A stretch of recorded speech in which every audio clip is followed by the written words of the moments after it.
gute ati rero bya bindi Imana yavuga ubirabikoze ikoze iki ati burya je ndagiye ugiye he je ndahunze ubunze iki none umukeye hari ikibazo cyabaye ati byukuri atoye muga Imana yambare muri mve mu Burundi gende ati sha nukuri ati wacha kuri gare dino ati kandi ntunte byo ndadubizo kandagiye ati bisigaye tuzobivugana je ndagiye mu Rwanda none nacaraga kukavuga agenda atwaye abana biwe batanu n'abatari batandatu Chabuka mugabo asigarira yari umunyamuhamagaro none acashikaye ashitseyo Imana ati ntuja mu buhungiro wewe ndagukuyemo bayo genda hari iki mu muryango umurera n'abana kwakira abantu nk'abo arahabaye agishika umwana we w'umuhungu ati wewe je mwibandanya mw'ishuri abana bari mu mashuri yego niba bandanya amashuri guma ku mavi nawe ati Mana wanzanye none ibi nibiki Imana ati nyari yawe nagushitare ikorwa cyawe ndiki uzorima uzogira na kimwe kwaje ni gufukana genda hariye n'abari yamufatikanye barasenze bukeye kabiri umwana arize atoya umwana we nakwiye kwigisha shuri icifata umukobwa w'umuyudakazi yagize mariage w'umwisirayeli tugenda mu Rwanda ndabire kugira ngo ndaguha umwana hari umwana baza kunderera hariya taraza shakisha mu Rwanda rondeza ati ngo bijya n'ujya mu gihe aho nawe karabwira ati na mutama zange nuze ya kandi abakuru bihagarara ati gushuba premato ya ati none cye ibintu atomereza hajya rijya shuri rizimvye nkaya mashuri yitega amwe biga amasysteme y'Abongereza n'ibyo atare umwana wawe gende mwigishe muri iryo shuri aca mushirayo aja kwiga muri iryo shuri abo umwana guma cubwenga amenye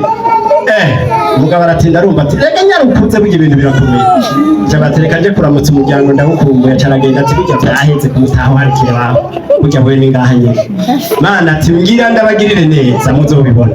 bukeye kabiri mwana barahejeje secondaire ati uriragiye muri kaminuza Mana ati bigino teza kuja kwiga muri Swede cyavuga ati rero nagende muri Swede kandi kwagiyeyo n'umuryango wiwe nuze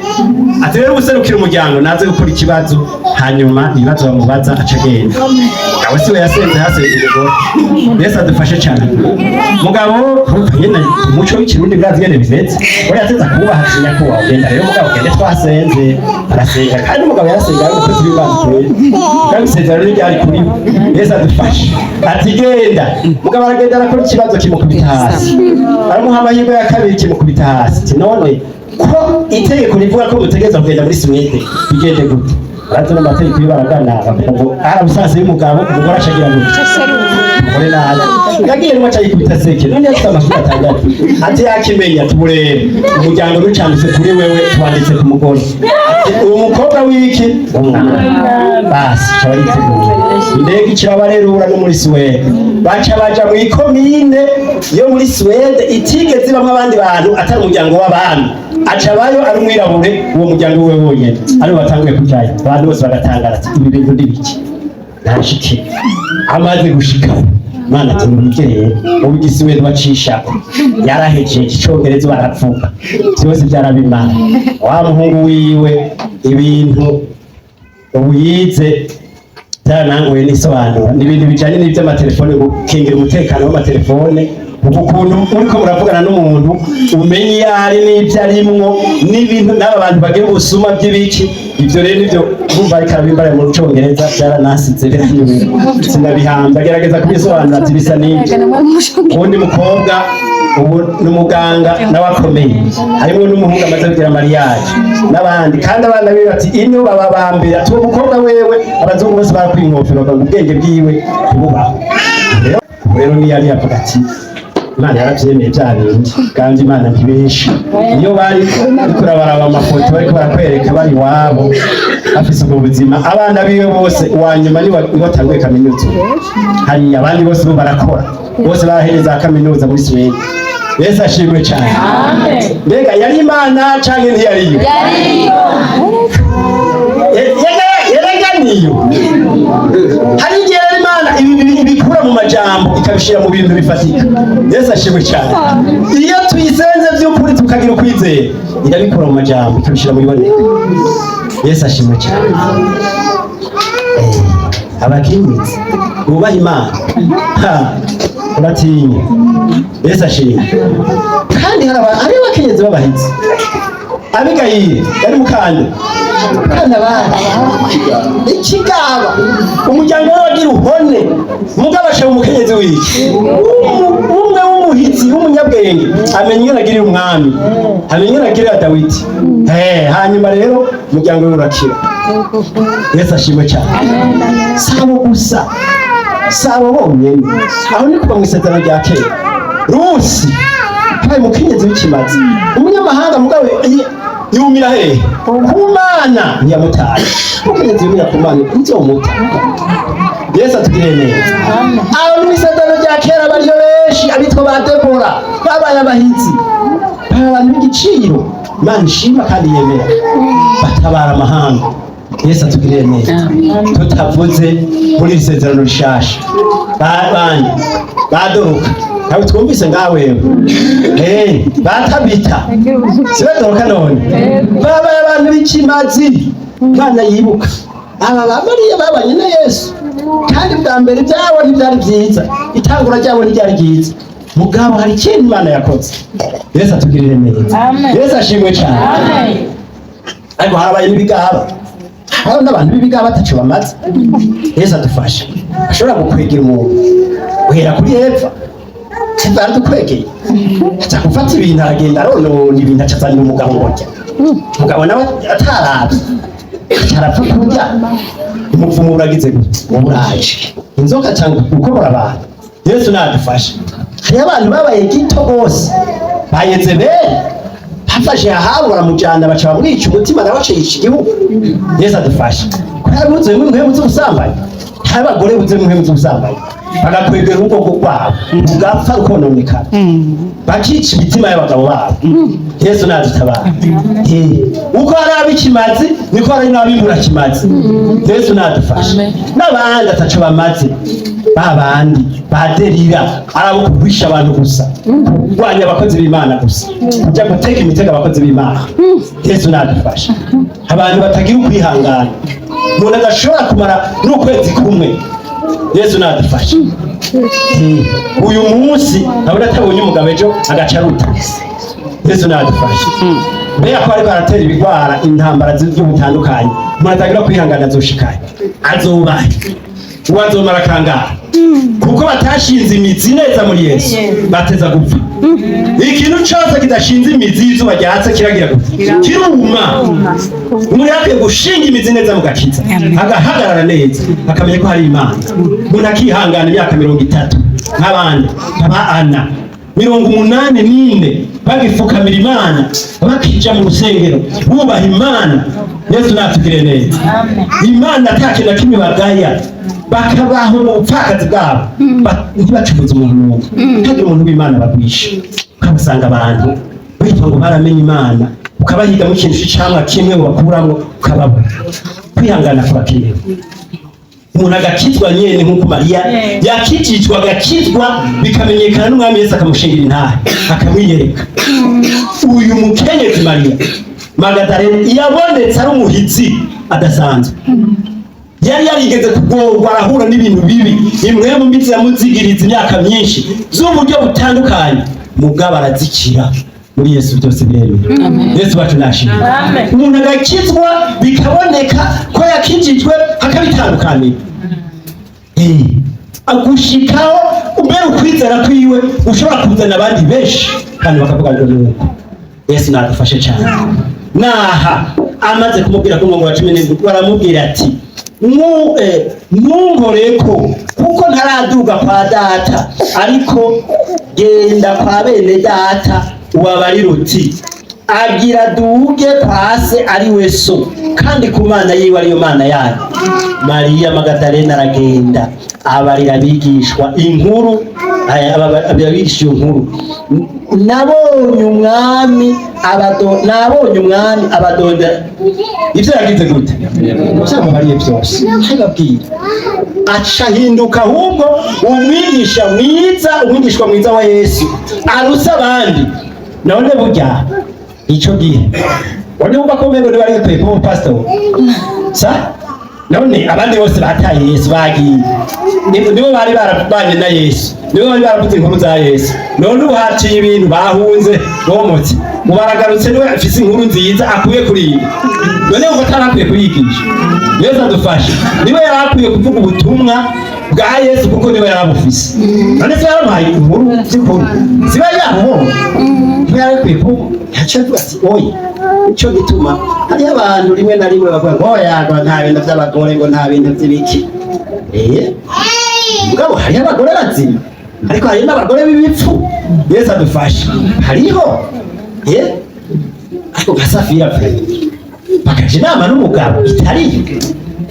ngo tugire ibi n'ibi mwebwe bagire gutya agasanga umugabo wangene yakweza kandi utagira umuhanuzi Yesu adufashe umuntu yarakwiye kuba umuntu ashitse Yesu atugirire neza reka nsome duce duhetse ngira soma agace ko hepfo duca dushaka tugarukize ngaha Yesu yireka abigishwa bangahe ubu rero agaruke no kubigishwa nabo yamaze kubona ingene bameze ati sinobaheba narabacunguye na rya joro yamara umwe wese amusengera isaha ati sinobire kuko erega naho tumugora yaracumukuye yarababaye Yesu ashimwe cyane naho tumugora ntashaka kudutakaza ntashaka ko ari n'umwe yovamo Yesu aracagushaka Biro muri kumugeza acagushaka aracagushaka naho umeze uko na jewe naho umeze uko aracagushaka aracadufituganda wagira ngo araduta natwe yongera twireke nuko kuri nuko kuri uwo munsi bugorovye niwo munsi wa mbere w'iminsi indwi uwo munsi nyana kizuka inzugi zari zugaye aho abigishwa bari kubwo gutinya abayuda Yesu araza ahagarara hagati arababwira ati amahoro abe muri mwebwe mwumvise abigishwa bangahe niba handitse 10 biyugaranye ujya munsi nyene nta n'igihe cari bwahaca batinya abayuda mugabo abigishwa bwa kera yavise 10 na bangahe ababiri umwe arahemuka yarasigaye bangahe bateza gusigarana bangahe mugabo acasanga 10 bonyene nibo bari hehe Yesu adutabare cyane naho hari jambo Yesu atugire neza inzugi zari zugaye ukubo gutinya abayuda Yesu araza ahagarara hagati yabo arababwira ati amahoro abe muri mwebwe amaze kuvuga atyo abereka ibiganza byiwe no mu rubavu maze abigishwa baranezerwa babonye umwami barasubira mu intege Yesu yongera kubabwira ati amahoro abe muri mwebwe nk'uko data yantumye niko nanje ndabatumira avuze ivyo abahumekera kwiki avuze ivyo abahumekerako ati mwakiriki ari bangahe nagenda murumva yarasigaranye 11 mugabo asanga hasigaye bangahe abashikiriye arababwira ati amahoro abeheye kuko yabonye ko batari bayafise bacara bahumekerako ngo nimwakiriki Mari dutabare cyane abahumekerako mpemu yera avuga ati nimwaki arabahumekerako avuga ngo nimwakire mpemu yera kandi aca bangikorwa abavuga ku kundi kuntu abavuga ku kundi atari yabavuge iminsi bari barabanye uco ndabi ijambo yavuze ngo iki kandi abo muzogira gute abo muzoharira ibyaha bose bazoba bagize gute ariko abo mutazobiharira bose ntibazogira gute ntibazoba biharira ni bangahe 10 ariko afise bangahe 11 Yesu atugirire neza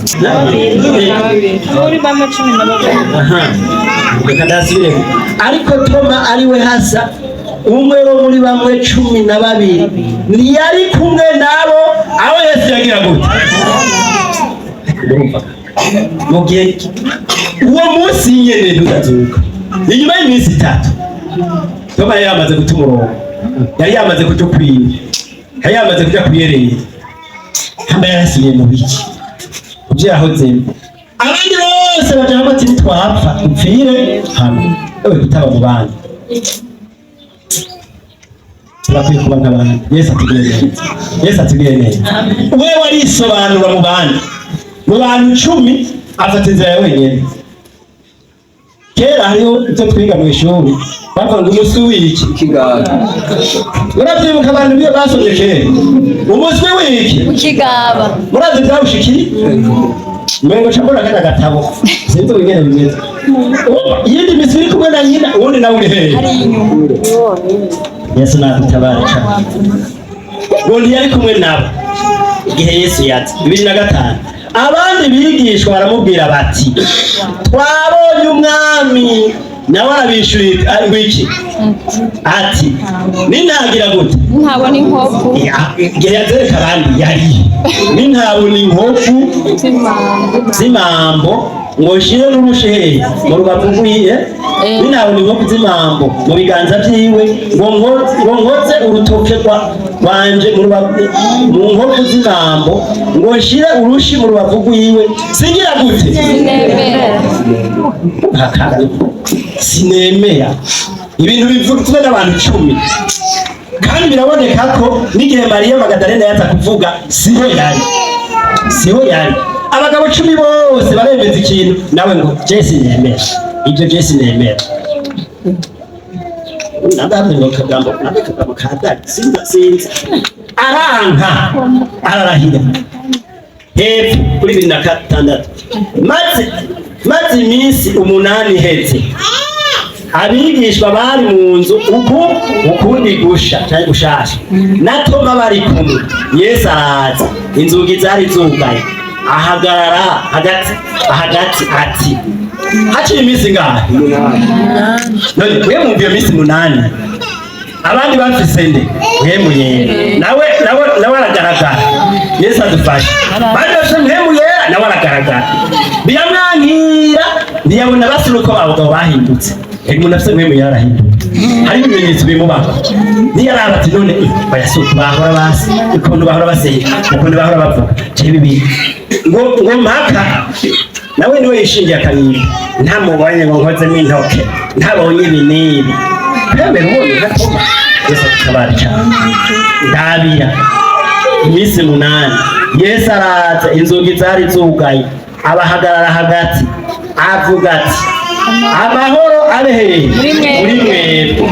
maze abwira Toma ati umva warinze kumubwira barugaye badadiye ntibabonye haciye ntibanya ko aciye mu idirisha bazamubona hagati yabo acashika abwira Toma bya bindi ibyo tuvuga Imana yatumye yo birobona muri kumwe ibyo tuvuga Imana yatumye. Yesu adutabara mugi ibintu tuvuga byose Imana yatumye naho tugiye mu mutima waje urija ngo sivyo Imana yagira ngo kandi niyivuze byiza Imana yagira ngo Imana irabyumva ibyo tuvuga abivugira hagati y'abagabo 10 ati ngo ni gihangange wasabye ikimenyetso kitoshoboka. Yesu nawe carabanza arasiba twese noca ngende ubu reka maze ndidi abanza bararushe abandi nabo bibere mu nyenga wa mpembe. Yesu adufashe nabo baragumye ngaho bagasenga bakaja mu bushobozi bakumva umunezero nabo bakaguma tuma inkungu none yabahaye amahoro erega abandi bafise amahoro. Yesu adufashe abandi bari bafise amahoro mu mitima ngo yavuze ngo amahoro y'Imana abeheye muri mwe mugabo nabagumamwo bagasenga bakumva ubushobozi bakumva maremye bati yo Yesu yarazutse nawe bahita ubajana hiye akaguma kandi baza baratwica ujya kumarunguka mwidirisha ati basha iyi nagakomye ati ujya baratumara abayuda batumara abandi nabati Yesu yarazutse nitugipfuye. Amen mbega yaheze mumva niyaheze yarazutse genda murabe imvano biruguruye birarangaje. Yesu atugirire neza kuri uyu murongo wa 10 maze abwira Toma ati zana hano urutoke rwawe urabe ibiganza byanje zimwe yisabira none zana n'urushi urushire mu rubavu rwanje naco utagize gute utizera ariko be ugize gute wizera naco utizera ahubwo wizera niwe yari yatisoni kimenyetso. Yesu adufashe cyane 2008 Toma aramwishura ati mwami wanje kandi Imana yanje wowe jewe dado nawe Yesu wacavuga ngo iki ubere niraciye mubarira Yesu aramubwira ati wijejwe nuko ubonye hahiriwe abatarinze kubona yamara bakagira gute ati byo biturinde kukoza ku rutoki mugabo tugire gute tubabizeye mwana yaneze kandi kubona abantu bizeye 30 hariho n'ibindi bimenyetso byinshi Yesu yakoreye imbere y'abigishwa bitanditswe hehe namwe iryo jambo ririyo muru ijya minsi 40 yarimaze akora ibitangaza agenda mu biwe mugabo bose ntibamubonye Ega n'ubu Yesu aciyereka abantu n'ubu Yesu acagendera abantu biwe bakamubona Yesu ashime cyane ariko ibi byanditswe kugira ngo mwizere yuko Yesu ari wende Kristo umwana w'Imana no kugira ngo mwizere mugire ubugingo mwizina ryane Yesu abahetse